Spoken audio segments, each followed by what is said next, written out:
यानी लॉजिस्टिक के लिए हम इसका इस्तेमाल कर सकें। विश्वकर्माओं को फायदा होगा, नए उद्यमी महिलाओं और जो सेल्फ हेल्प ग्रुप यानी इसमें हेल्प वाले संगठन है उनको फायदा मिलेगा। इसके अलावा एनसीडीसी की बात की जाए तो इसके साथ हम जुड़ेंगे और ताकि जो कर्ज देने की व्यवस्था है वो बेहतर हो सकेगी और कोऑपरेटिव सेक्टर को भी जोड़ा जाएगा। एमएसएमई यानी सूक्ष्म और लघु मध्यम जो उद्योग हैं वो हमारा दूसरा इंजन है। हम उनकी बात अगर करें तो इसमें मैन्युफैक्चरिंग यानी विनिर्माण की बात है, सर्विसेज यानी सेवा क्षेत्र है। 5.7 करोड़ जो एमएसएमई है वो हमारे साथ अभी जुड़े हुए हैं। अभी 1 करोड़ से ज्यादा एमएसएमई रजिस्टर्ड हैं और जहां 7.5 करोड़ लोगों को रोजगार मिला हुआ है और इसमें हमारे विनिर्माण यानी मैन्युफैक्चरिंग का 36% अभी शामिल होता है। मैं दूसरे इंजन के रूप में सूक्ष्म, लघु और मध्यम उद्यमों की ओर बढ़ती हूं, जिनसे 5.7 करोड़ एमएसएमई पर ध्यान के साथ विनिर्माण और सेवाएं शामिल हैं। एमएसएमई के लिए वर्गीकरण मानदंड में संशोधन, वर्तमान में 7.5 करोड़ लोगों को रोजगार देने वाले और हमारे विनिर्माण में 36% का योगदान करने वाले 1 करोड़ से अधिक पंजीकृत एमएसएमई मिलकर भारत को वैश्विक विनिर्माण केंद्र बनाने के प्रयास कर रहे हैं। ये एमएसएमई अपने गुणवत्तापूर्ण उत्पादकों के साथ हमारे निर्यात में 45% योगदान कर रहे हैं। एमएसएमई को अधिक व्यापक पैमाने पर दक्षता, प्रौद्योगिकी उन्नयन और पूंजी तक बेहतर पहुंच की सुविधा पाने में उनकी सहायता करने के उद्देश्य से सभी एमएसएमई के लिए वर्गीकरण से संबंधित निवेश और कारोबार की सीमाओं को क्रमशः 2.5 और 2 गुना तक बढ़ाया जाएगा। इससे उन्हें बड़े उद्यम बनने और हमारे युवाओं के लिए रोजगार सृजित करने का आत्मविश्वास प्राप्त होगा। विवरण अनुलग्न घ में दिया गया है। गारंटी कवर के साथ ऋण उपलब्धता में पर्याप्त वृद्धि। सूक्ष्म और लघु उद्यमों के लिए 5 करोड़ से बढ़ाकर 10 करोड़, जिससे अगले 5 वर्षों में 1.5 लाख करोड़ के अतिरिक्त ऋण उपलब्ध होंगे। दूसरा, स्टार्टअप के लिए 10 करोड़ से बढ़ाकर 20 करोड़, जिसमें आत्मनिर्भर भारत के लिए महत्वपूर्ण 27 प्रमुख क्षेत्रों में ऋणों के लिए गारंटी शुल्क कम करके 1% किया जाएगा और उत्तम तरह से चल रहे निर्यातक एमएसएमई के लिए 20 करोड़ तक के सावधि ऋण। सूक्ष्म उद्यमों के लिए क्रेडिट कार्ड। हम उद्यम पोर्टल पर पंजीकृत सूक्ष्म उद्यमों के लिए 5 लाख की सीमा वाले विशेष अनुकूल क्रेडिट कार्ड शुरू करेंगे। पहले वर्ष में 10 लाख कार्ड जारी किए जाएंगे। स्टार्टअप के लिए निधियों का कोष। स्टार्टअप के लिए वैश्विक निवेश निधियों AIF को 91,000 करोड़ से अधिक की प्रतिबद्धताएं प्राप्त हुई हैं। इन्हें 10,000 करोड़ के सरकारी अंशदान से स्थापित निधियों के कोष की सहायता प्राप्त है। अब विस्तारित कार्यक्षेत्र और 10,000 करोड़ के नए अंशदान के साथ निधियों के नए कोष की स्थापना की जाएगी।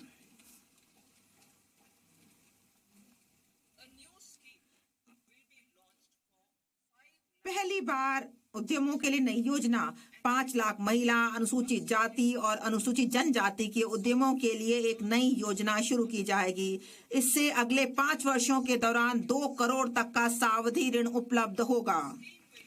इस योजना में सफल स्टैंड अप इंडिया स्कीम से प्राप्त अनुभवों को शामिल किया जाएगा। उद्यमशीलता और प्रबंधकीय कौशलों के लिए ऑनलाइन क्षमता निर्माण कार्यक्रम भी आयोजित किए जाएंगे। श्रम सघन क्षेत्रों के लिए उपाय। श्रम सघन क्षेत्रों में रोजगार और उद्यमशीलता के अवसरों को बढ़ावा देने के लिए हमारी सरकार विशिष्ट नीतिगत और सहायक उपाय करेगी।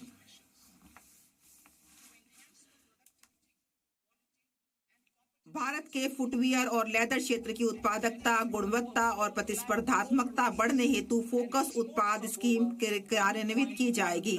इस स्कीम में लेदर, फुटवियर और उत्पादों के लिए सहायता के अलावा बिना लेदर वाले गुणवत्तापूर्ण फुटवियर के उत्पादन हेतु आवश्यक डिजाइन क्षमता, घटक विनिर्माण और मशीनों के लिए सहायता दी जाएगी। इस स्कीम से 22 लाख व्यक्तियों को रोजगार मिलने और 4 लाख करोड़ का कारोबार और 1.1 लाख करोड़ से अधिक का निर्यात होने की उम्मीद है। खिलौना क्षेत्र के लिए उपाय। राष्ट्रीय खिलौना कार्य योजना के आधार पर हम भारत को वैश्विक खिलौना केंद्र बनाने के लिए एक योजना कार्यान्वित करेंगे। इस योजना में क्लस्टरों, कौशलों और ऐसे विनिर्माण इकोसिस्टम के विकास पर जोर दिया जाएगा जिसके परिणाम स्वरूप उच्च गुणवत्ता वाले ऐसे अनूठे, नवीन और पर्यावरण अनुकूल खिलौने मिलेंगे जो मेड इन इंडिया ब्रांड का प्रतिनिधित्व करेंगे। खाद्य प्रसंस्करण के लिए सहायता। पूर्वोदय में हमारी प्रतिबद्धता के अनुरूप हम बिहार में राष्ट्रीय प्रौद्योगिकी उद्यमशीलता और प्रबंधन संस्थान स्थापित करेंगे। इस संस्थान से पूरे पूर्वी क्षेत्र में खाद्य प्रसंस्करण कार्यकलापों को पुरजोर बढ़ावा मिलेगा। इसके परिणाम स्वरूप एक, किसानों के उत्पादों के मूल्य संवर्धन के माध्यम से उनकी आमदनी बढ़ेगी और 2, युवाओं को कौशल प्रशिक्षण, उद्यमशीलता और रोजगार के अवसर प्राप्त होंगे। विनिर्माण मिशन मेक इन इंडिया को आगे बढ़ाना। हमारी सरकार केंद्रीय मंत्रालयों और राज्यों के लिए नीतिगत सहायता, निष्पादन कार्य योजनाओं, शासन और निगरानी फ्रेमवर्क उपलब्ध कराकर मेक इन इंडिया को आगे बढ़ाने के उद्देश्य से लघु, मध्यम और बड़े उद्यमों को शामिल करते हुए राष्ट्रीय विनिर्माण मिशन की स्थापना करेगी। इसका विवरण अनुलग्न अंग में दिया गया है और यह जो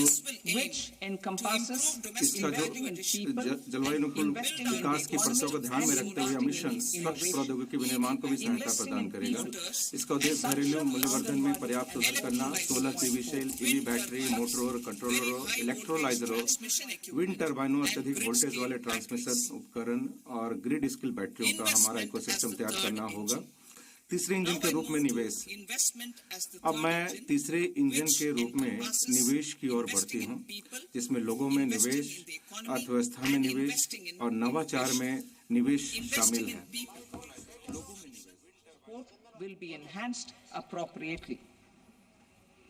Atal Tinkering Labs.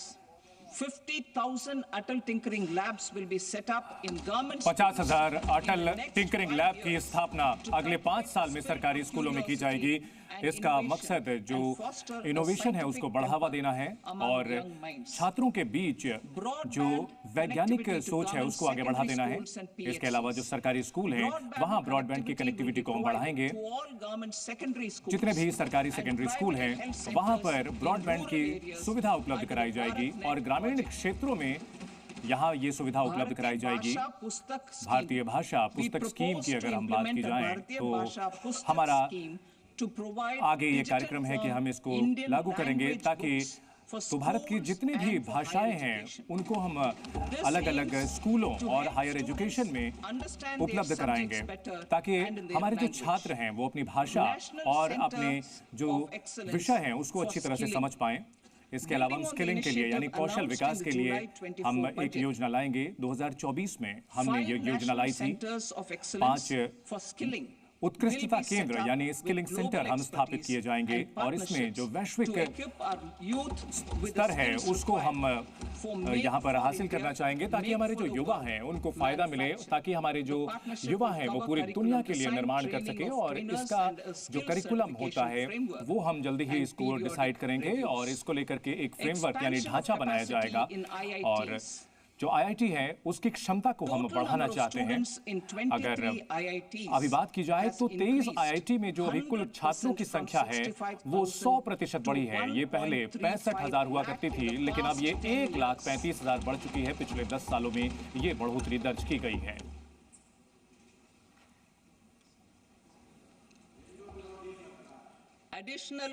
इसके अलावा Infrastructure will be जो created अतिरिक्त इंफ्रास्ट्रक्चर यानी ढांचा है वो बनाया जाएगा इन 5 IITs में।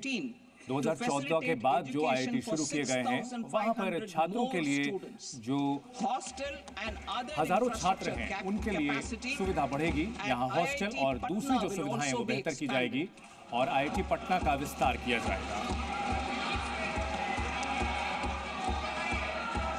सेंटर ऑफ एक्सीलेंस और सेंटर ऑफ एक्सीलेंस यानी उत्कृष्टता के केंद्र जो होते हैं उनकी अगर हम बात करें, centre of excellence AI for education, AI के क्षेत्र में हम जो पढ़ाई तो होती है उसको लेकर के हमने पहले ऐलान किया है कि आर्टिफिशियल इंटेलिजेंस को लेकर के 3 जगह हमने ऐलान किया है, जिसमें कि कृषि